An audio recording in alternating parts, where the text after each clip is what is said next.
آج کے محاورات۔ محاورہ نمبر 1، آبرو کھونا یا گنوانا، معنی عزت برباد کرنا۔ استعمال، مفاد پرست لوگ اکثر اپنے بیجا مفادات کی خاطر اپنی آبرو کھو دیتے ہیں یا گنوا دیتے ہیں۔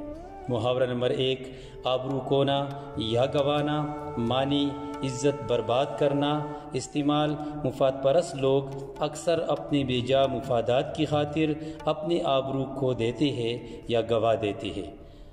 محاورہ نمبر 2، آبرو مٹ جانا، معنی عزت برباد ہونا۔ استعمال، دوسروں کو نقصان پہنچانے والی کی اکثر اپنی آبرو مٹ جاتی ہے۔ محاورہ نمبر 2، آبرو مٹ جانا، معنی عزت برباد ہونا۔ استعمال، دوسروں کو نقصان پہنچانے والی کی اکثر اپنی آبرو مٹ جاتی ہے۔ محاورہ نمبر 3، آبرو گھٹانا، معنی رتبہ کم کرنا یا ذلیل کرنا یا رسوا کرنا۔ استعمال، انسان کی بدکرداری معاشرے میں اس کی آبرو گھٹا دیتی ہے۔ محاورہ نمبر 3، آبرو گھٹانا، معنی رتبہ کم کرنا، ذلیل کرنا یا رسوا کرنا۔ استعمال، انسان کی بدکرداری معاشرے میں اس کی آبرو گھٹا دیتی ہے۔ اجازت دیجیے، اللہ حافظ۔